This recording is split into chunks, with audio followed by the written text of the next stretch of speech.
The Ford Sierra RS Cosworth is one of the greatest performance cars to ever come out of Ford Europe.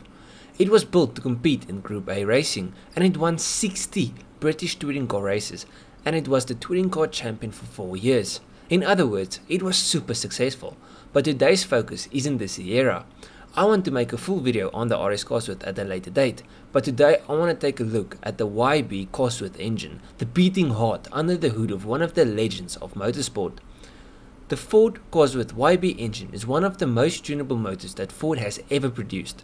This incredibly famous engine actually began life in 1984 as a naturally aspirated Cosworth YAA concept. However, the turbo version was launched in 1986 with a 3-door Sierra with 204 horsepower.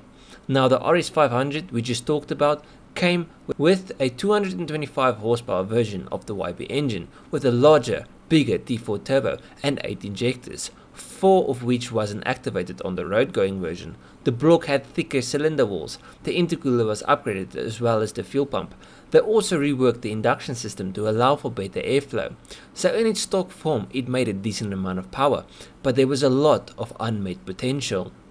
I mean, the race versions were tuned all the way to 550 horsepower, but how? It's only a 2 liter. And can you get your YB engine to 500 plus horsepower as well? Well, in order for me to explain how they did this and if it is possible, we need to take a deep look into the engine and how Cosworth built this motor. Now there are two main Cosworth blocks, known as the 205 and the 200. The latter has a thicker wall design and was found in the 4x4 versions, such as the Escort and the 1990 Sapphire. These are easily identified by the numbers cast on the side. Now both blocks are damn strong, but the 205 shouldn't be pushed over 400 horsepower. But if your goal is under 400, you can use either block, but for high power uses, the 200 is better. The extra material within the block, in particular at the base of the cylinders, makes fitting long studs rather than head bolts an option. This can improve the sealing between the head and the block and ultimately aid in reliability. But both engine blocks are relatively strong. Moving from the engine block to the internals of the engine, the factory internals of the YB engines are actually very strong, especially the stock cast steel rods, which is much better than most OEM cast rods. They have been proven to cope with 500 horsepower, which is really impressive for a tiny little 4-cylinder.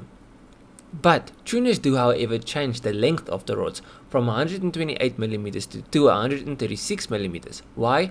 Well, it adds a little horsepower, but more than that, it makes the rod angle more favorable, meaning that when the crank rotates, the rod isn't traveling through such a steep angle and it isn't trying to be forced out of the cylinder wall, but instead being pushed upwards into the cylinder. The stock crankshaft is also very capable as standard, and it can handle most applications under 350 horsepower with no issues. On to pistons. The stock YB pistons are really strong and they can handle well over 400 horsepower with no issues. It's only recommended to go to forged pistons when you start to run really aggressive cams. Now moving from the internals to the turbo, and the turbo is really important since this thing makes most of the power. You see, the YB engine has a very low compression ratio. What does this mean? Well, it means you can add all the boost. The standard Garrett T3 found on the Sierra and Sapphire Cosworth is good enough to see you to around 300 horsepower. But when you want to go over 300, you'll need to look into other options. The first option you can look at is the Escort Cosworth's larger T34 turbo, which can be utilized to give 350 to 400 horsepower. This is one semi-OEM route you can go for. Another option is going for a T38 hybrid, and this will see you well into the 400 horsepower zone. And then if you really want to make big power, you can look at the T4 base turbo from the RS500, and this can take you far over 500 horsepower. Onto the head. The top of the YB engine is impressive in its stock form too. After all, it was designed to go racing. For a stock head, anything under 500 horsepower is no problem. Only after the 500 horsepower mark, the ports start to become a bit of a restriction. As standard, the inlet ports are 22.5mm and the exhaust ports are 23mm. Opening these up to 25mm and 24mm respectively will be good enough for 500 horsepower while retaining standard valve sizes. And then onto management. it's best to go for a fully standalone ECU, which will allow you to tune your car properly and will allow you to get the best out of your setup. Because it doesn't help you spend all of this money on the mods and then you can't even like tune the car for that. So back to the question, how did they manage to get over 500 horsepower out of the engine?